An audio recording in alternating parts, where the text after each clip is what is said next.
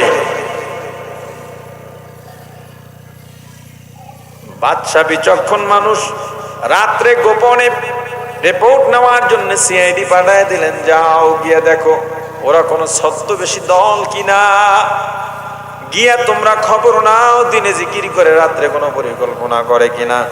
অনেকদিন যাচাই বাছাই করে দেখলো না, এরা কোনো পরিকল্পনা করে না, খালি জিকিরই করে। বাদশাও ধরতে পারে নাই। এজন্য প্রায় সময় বলি টুপিওয়ালা দেখলেই পাগল হওয়া যাবে না। সব টুপিওয়ালার টুপি সুন্নতের টুপি নয়, সব পাগড়িওয়ালার পাগড়ি সুন্নতের পাগড়ি নয়, সব নামাজির নামাজ আল্লাহর হুকুম পালনের নামাজ নয়। নির্বাচনের সময় টুপির কদর বাড়ছে, টুপি মাথায় দিয়েছে, নামাজ পড়ুক আর না পড়ুক, কথা বলেন। কবর দেখলেই জিয়ারতে দাঁড়ায় যায়, হাউমাউ করে কাঁদে আর বলে আপনি আমার কত আপন ছিলেন। কবর জিয়ারতের আগে ওই বাড়ির মাইয়েতের আত্মীয় স্বজনকে কাছে এনে নেয় যাতে তাদের ভোটগুলা পায়। এক জায়গায় দাঁড়াইয়া কবর জিয়ারত শুরু করছে, উচ্চদেইকা উলু চিনি উলি যে মাটি ঠেলে, পাশের থেকে কয় স্যার আপনি যেখানে দাঁড়াইছেন এটা তো কবর না, এটা উলির মেদা, উলির স্তূপ। দূর উৎস দেখলি তো আমার কান্দ নাই, যেটা দেখি এটারই তো কবর মনে হয়। ওরে মুসলমান ইমানদার, এই দেশে দিন দিন ইসলামের প্রতারকের সংখ্যা বেড়েই চলছে, কিন্তু তার চেয়েও বড় সমস্যা আমরা হুজুররা যেই দ্বন্দ্ব শুরু হয়েছে, কিয়ামত কায়েমের পরেও জান্নাতেও হয়তো এই দ্বন্দ্ব লেগে থাকবো। আসলে তো জান্নাত তো নিষ্কলঙ্ক, এখানে কোনো কিছুই হবে না। এটা বুঝাইলাম যে আমরা কোন পর্যায়ে আছি। মুসলমান ইমানদার, একজনে তো সব আলেম করে একেবারে কাফের টাফের বানাইয়া সে একা জান্নাতে যাইবে, আমগুলো যাইতে দিব না, হ্যাঁ একা জান্নাতে যাইবে। কোনো সময় কাফের বলে, কোন সময় মৌলবি বলে, কোন সময় বেদাতি মৌলবি বলে, হ্যাঁ কোন সময় বিসি বলে, বিসি মৌলবি। আল্লাহ হেফাজত করেন। আমি না আসতে গেলে তো না। বাদশার কাছে খবর চলে গেছে, না বাদশাহ মহারাজ এরা অরিজিনাল। তাহলে তাদেরকে আমার দরবারে একদিন আপ্যায়নের দাওয়াত দাও। রাতে দাওয়াত পাইয়া সর্দার কয় দেখলি কৌশল কেমনে কাজে লেগে গেল। কোথায় ডাকাতি করবো চুরি করবো টের পাই নেই, বুদ্ধি খুঁজে পাই নেই। এখন রাজ দরবারে যাইতেছি, খামুও ইচ্ছা মতো নাক বরাবর, এরপর যা পারি আওয়ার সময় নিয়ম, কারণ আমি তো বিশ্বাস করেই দাওয়াত দিছে। খুব ভালো আপ্যায়ন করছে, খাওয়া দাওয়া শেষ। খাওয়ার পরে বাদশাহ সামনে এসে এক গ্লাস পানি নিয়ে বলে, হে দরবেশের দল, আমি বাদশাহ কিন্তু একটা জায়গায় দুর্বল, এক জায়গায় অক্ষম। আমার একমাত্র সন্তান বহুদিন পর্যন্ত কুষ্ঠ রোগে ভুগতেছে, এত ডাক্তার কবিরাজ দেখাইলাম ভালো হয় নাই। আমি বিশ্বাস করি আপনাদের জবান বড় পবিত্র জবান, আমার বিশ্বাস আপনারা যদি একটু পানি পড়া দেন আমার সন্তান ভালো হয়ে যাবে। সবের মধ্যে কাঁপাকাঁপি শুরু হয়ে গেছে। হ্যাঁ কোন বিপদে পড়লাম, এটা তো ওইরকম একটা বিপদ। ছোট ভাই মাদ্রাসায় লেখাপড়া করছে, লেখাপড়া শেষ করে বাড়িতে গেছে, সবাই খুশি। নামাজ এখন তার সামনে সবাই দেয়, নামাজের পরে কার বাড়ি নেবে টেনে টুনে খাওয়ার জন্য মুরগার রান, বকরি জব দেয়, হরিণ জব দিয়ে খাওয়ায়। বড় ভাইয়ের মনে কষ্ট লাগছে, লেখাপড়া আমি করাইলাম, মুরগির রান ছোট ভাই খায়, এইটা তো ঠিক না, আমারও খাওয়া লাগবো। ছোট ভাই একদিন কোথায় যেন গেছে, ছোট ভাইয়ের জামা কাপড় পরে মসজিদে চলে গেছে। ইমাম সাহেব নাই, বলে হুজুর আজকে নামাজ আপনি পড়ান। কপাল ভালো, আসরের রক্ত নামাজ কিরাত্তর পড়লাম, মনে আছে সেজদা পর্যন্ত যাইতে, কোনো মতে সেজদায় গেছে। এখন কি করবে মনে নাই, সেজদার থেকে উইটা থেকে সব সেজদার মধ্যে উপরে পড়ে রয়েছে। মেহরাবের পাশের জানালা দিয়া যদ্দূর পারছে অদ্দূর দৌড়। একজনের যোগ্যতার উন্নতি দেখে হিংসা করো না রে ভাই, বরং তোমার প্রতিভা তোমার যোগ্যতা দিয়ে তাকেও ছাড়িয়ে যাও। তুমি যদি তার পেছনে পড়ে থাকো, পিছনেই পড়ে থাকবে, আর সে বাড়তেই থাকবে। আমাদের সমাজে হিংসাটা এমন একটা পর্যায়ে গেছে। আর একটা ছোট্ট গল্প বলি। এক ব্যক্তি খুব গরিব মানুষ, কাঠ কাটতে কাটতে বুড়ো হয়ে গেছে, কাঁধে করে কুড়ালার লাকড়ি টানতে টানতে কাঁধের মধ্যে ঘা হয়ে গেছে, গা দাগ করে গেছে গা। একদিন জঙ্গলে গিয়ে বুড়া বয়সে কুড়াল দিয়ে কাঠের উপরে লাকড়ির উপরে জোরে কোপ দিয়ে একটা জোরে আওয়াজ দিছে, যা এই বিপদ থেকে কি আর বাঁচতে পারুম না জীবনে। একজন শুভ্র পোশাক পরিহিত, সাদা পোশাক পরিহিত, সুন্দর নুরানি চেহারা এসে সামনে দাঁড়াইছে। এই কাঠুরিয়া, আর কত কষ্ট করবা, বসে বসে খাইতে মনে চায় না? কয় ভাই মনে তো চায়, সম্পদ নাই। কয় তোমার আমি আজকে একটা পাথর দিলাম, এটা বালিশের নিচে রাখবা এবং 10 টাকা রাইখা যদি ঘুমাও পাথরের সাথে, পরের দিন সকালে উঠে 20 টাকা পাবা। 100 টাকা রাখলে 200 টাকা পাবা। কিন্তু তোমার পাশের বাড়িওয়ালা 400 টাকা পাইবে। কথা বুঝে না? কতটুকু বউর ধরে জিগেই লইস, বউরে জিগেইছে, কয় বাদ দাও, ওই পাথর লাগবে না আমার। আমরা 100 হেরা 200 কে পাথর পাইলাম আমরা। পরে দেখো এত কষ্ট করি, হেরা যা পায় পাক, আমরাও তো শান্তি দরকার, কথা নিয়ে আহ। পরের দিন পাথর নিয়ে এসে এখন এরা 100 টাকা চায়। রব্বানা মা ওয়া'আদতানা আলা রাসূলিকা ওয়া লা তুখজিনা ইয়াওমাল কিয়ামাতি তুখলিফুল মিআদ। রাত যখন গভীর হয়ে যায়, নিজের জীবনের গুনার জন্য আল্লাহর কাছে মাপ চাও। মুসলমান ইমানদার, গুনার জন্য কয়দিন তওবা করলাম আর আল্লাহর কাছে মাপ চাইলাম, কয়দিন ইবাদতে জাগলাম, অথচ আল্লাহ এত দয়া করে মায়া করে বানাইছেন। আল্লাহর ছেলে নাই, মেয়ে নাই, মা নাই, বাবা নাই, লাম ইয়ালিদ ওয়া লাম ইউলাদ। আল্লাহ জন্মদাতা হইয়া কাউকে জন্ম দেন নাই, কোন জন্মদাতার থেকেও জন্ম নেন নাই। আল্লাহর ছেলে নাই, মেয়ে নাই, মা নাই, বাবা নাই। আল্লাহ কাউকে মা ডাকেন না, বাবা ডাকেন না। আল্লাহ কেউ কেউ মা ডাকে না, বাবা ডাকেন, এটা আল্লাহর পছন্দও নয়। আল্লাহ একমাত্র আদর করে বান্দা বানাইছেন। বান্দা একবার যদি আল্লাহকে ডাক দাও, আল্লাহ এক ডাকের জবাবে 100 বার মতান্তরে 10 বার উত্তর দিয়া দেয়। কিন্তু বান্দা গুনার জন্য একবারও তওবা করলাম না। কত গুনাহ করছি একবারও কি চিন্তা করছো? মাথাটা নোয়াইয়া গভীর রাতে উঠে নিজের গুনার জন্য আল্লাহর কাছে তওবা করো। আজকে একটু বাসায় গিয়া মৃত্যুর মোরাকাবা করবেন, নিজের গুনার জন্য অনুতপ্ত হইবেন। বালিশের সঙ্গে মাথাটা লাগাইয়া সবাই যখন ঘুমায় যায় লাইটগুলো অফ করে দেন, তখন আপনি নিজে নিজে চিন্তা করেন, আহারে আমি যদি মারা যাই এই মুহূর্তে, আমার বিবি পাশে, আমার মা বাবা পাশের ঘরে, আমার ভাই বোন পাশের ঘরে, আমার সন্তানরাও আমার পাশে আছে, কিন্তু আজরাইল যখন আসবে আমার কি অবস্থা হবে? আমাকে কেউ ধরেও রাখতে পারবে না।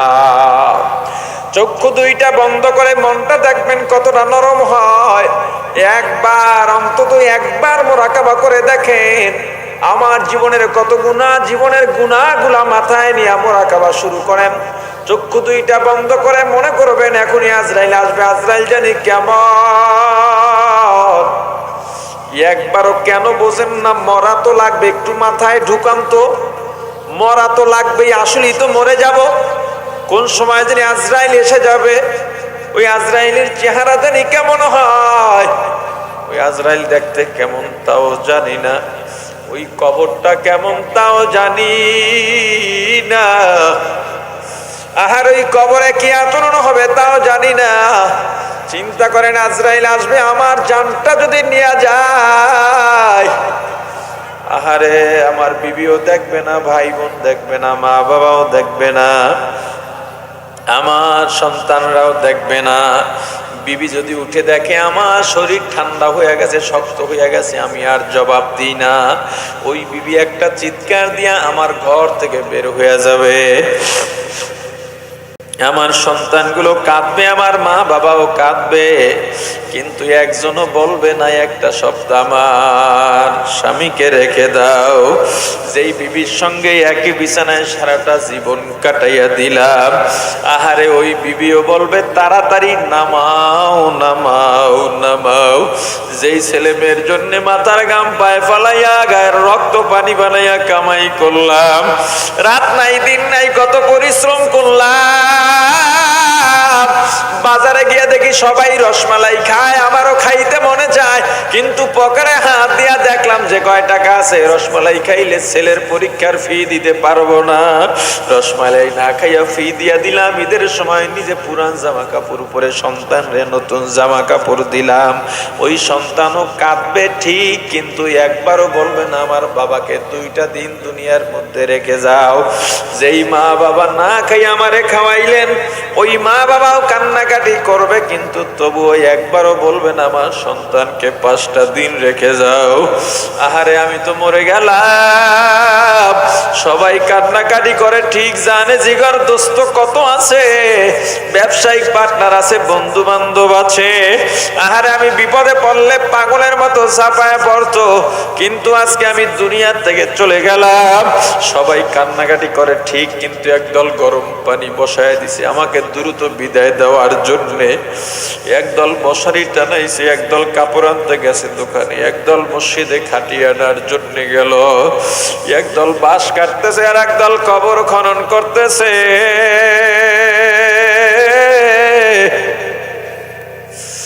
আহারে আমাকে গোসল করাইয়া সাদা 3খানা পাতলা কাপড়ের প্যাকেট বানাইয়া জানাজা পড়াইয়া খাটি উঠাইয়া 4 জনে কাঁধে রওনা দিছে। আমার বিবি ঘরের খাটালের মধ্যে গড়াগড়ি খায় আর কাঁদে, আমার সন্তানগুলো আমার পেছনে পেছনে দৌড়ায় আর আব্বু আব্বু বলে চিৎকার দিয়া কাঁদে। আমার মা বাবা, আমার মা বাড়ির দরজায় গিয়া গাছের আড়ালে দাঁড়াইয়া আহারে আমার দিকে তাকায়া তাকায়া কাঁদে। ওই কবরের পাশে নিয়ে কোমরে গামছা লাগাইয়া 2 জন লাফ দিয়া কবরের মধ্যে নেমে গেছে। আমাকে কবরে নামাইয়া আমি মনে করছি এরা বুঝি আমার সঙ্গে থাকবে, না না, এই 2 জন লাফ দিয়া উপরে উঠে গেছে। বাঁশের চালি দিয়া কলা পাতা বিছাইয়া সবাই হাতের মধ্যে মাটি নিয়ে মিনহা খালাকনাকুম ওয়া ফিহা নুঈদুকুম ওয়া মিনহা নুখরিজুকুম তারাতান উখরা। আহারে আমার বন্ধু বান্ধব তো চলে যায়, মনে করছি এরা বুঝি আমার কাছে থাকবে, আমি তাদেরকে ডাকবো, চিৎকার দিয়া ডাকবো, আমি মনে করবো আমি স্বপ্ন দেখতেছি, অথচ তারা আমার জন্য কেউ দাঁড়ায় না। আমার শ্বশুরও তো চলে যাইতেছে, আমার বাপ আমার তো কোনোদিন ছাইরা যাবে না, না সেও তো চলে যাইতেছে, আমার ভাই সেও তো আমাকে ছাইরা চলে যায়। আমার সন্তানগুলো কবরের উপরে গড়াগড়ি খায় আর আব্বু আব্বু বলে কাঁদে, মনে করছি আমার ছেলে মেয়েরা বুঝি আমার সঙ্গে থাকবে, না না না, ওরাও তো দেখি চলে যায়। আরে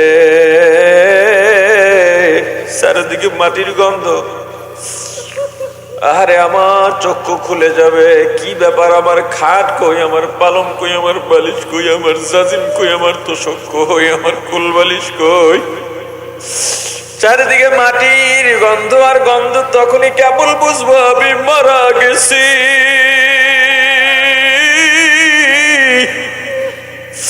যদি বেঈমান নাফরমান হইয়া কবরে যাই, এখনই কবরের 2 দিকের মাটি এমন ভাবে মারবে, ডান পাঁজরের হাড্ডিগুলো ভেঙে বাম দিকে চলে যাবে, বাম দিকে দিকের হাড্ডিগুলো ভেঙে ডান দিকে চলে যাবে। এখনই তো ফেরেশতারা আসবে, ওরা চোখেও দেখবে না, ওরা অনুরোধ শুনবে না, কানেও শুনবে না। আহারে জাহান্নামের আগুন দাউ দাউ করে জ্বলে উঠবে যদি আল্লাহ আমাকে মাফ না করেন। আহারে এখনই তো আসবে, সাপগুলো শো শো করতে করতে আমার কবরের দিকে আসবে। আহারে উপায় না,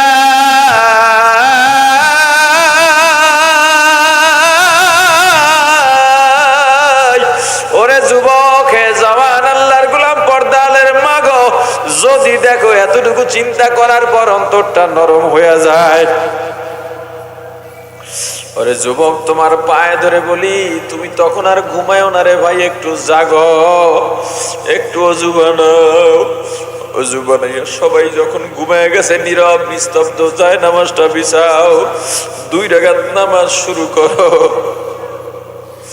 আল্লাহর দরবারে দোয়া করো। আলহামদুলিল্লাহি রাব্বিল আলামিন আর রহমানির রহিম মালিকি ইয়াউমিদ্দিন।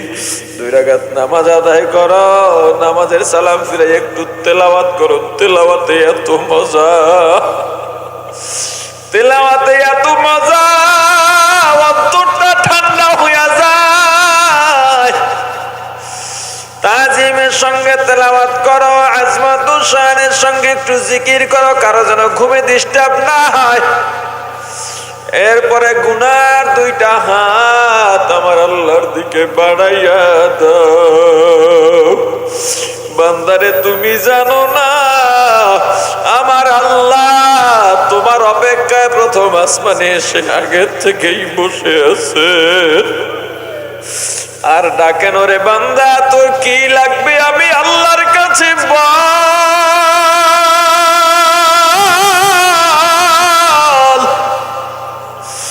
তোর কি অভাব, তোর মনে কি কষ্ট, আমি আল্লাহকে বল। তুই যদি আমি আল্লাহকে ডাক দিস, আমি আল্লাহ সাড়া দিয়া দেব। 2টা হাত আল্লাহর দরবারে উঠাইয়া কাঁদো, নিজেকে একবারে ছোট বানায় দাও, একবারে ছোট বানায় দাও। আল্লাহ আমি কিচ্ছু না, আমি একটা কুত্তার চাইতেও খারাপ, আমি একটা শুয়ারের চাইতেও খারাপ, যদি মাফ না পাই আমি একটা গরুর চাইতেও খারাপ, আমি একটা ছাগলের চাইতেও খারাপ, আমি হিংস্র জানোয়ারের থেকেও খারাপ। তবে আমার আল্লাহ গো, আমি যত খারাপ হই না কেন, আমি তো আপনারই বান্দা। আমি যত নাফরমানি হই না কেন, আমি তো আপনারই বান্দা। আপনি আমার মাবুদ। ছেলে মেয়ে যদি মা বাবার সঙ্গে অন্যায় করে অনেক দূরে চলে যায়, আবার কিন্তু সন্ধ্যায় মা বাবার দরজায় আসে। ওই মাকে যখন মা বলে ডাক দেয়, মা বলে দরজা খুলবো না। সন্তান যদি চোখের পানি ছেড়ে মায়া লাগাইয়া ডাক দেয়, মা গো মা,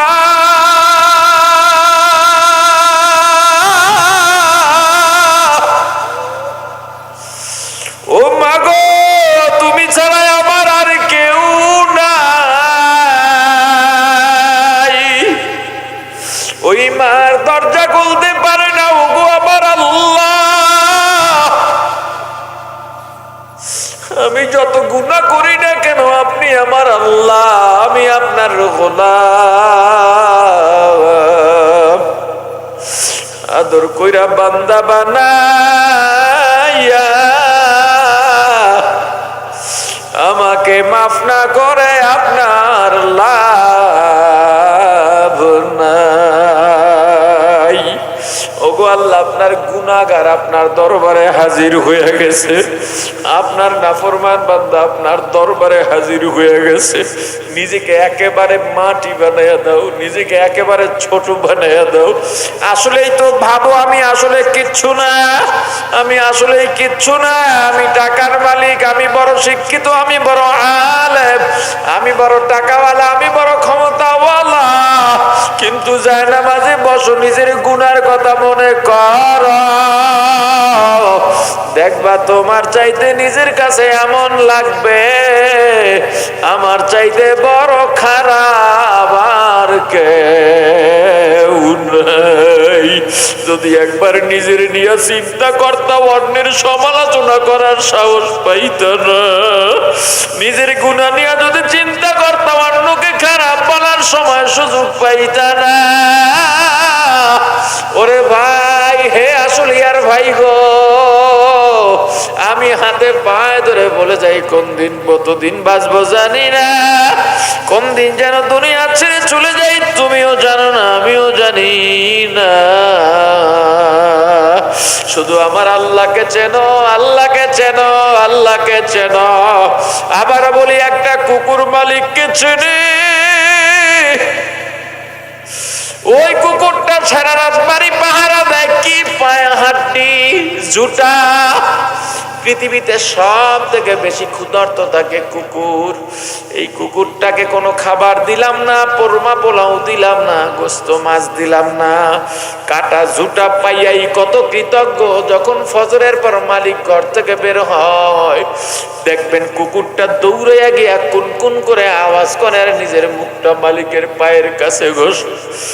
মালিক যদি লাথি দিয়া দূরে ফেলায় দেয়, কুকুরটা সেখানে গিয়েও কুনকুন করে লেজটা লড়ায়। সাহেবে হাইওয়াতুল হায়াল কই কুকুরটা ডাক দিয়ে বলে, মালিক, আপনার বাড়ির কাটা জুটা খাইলাম, আমার ভুল হইলে আমাকে মাফ করে দেন।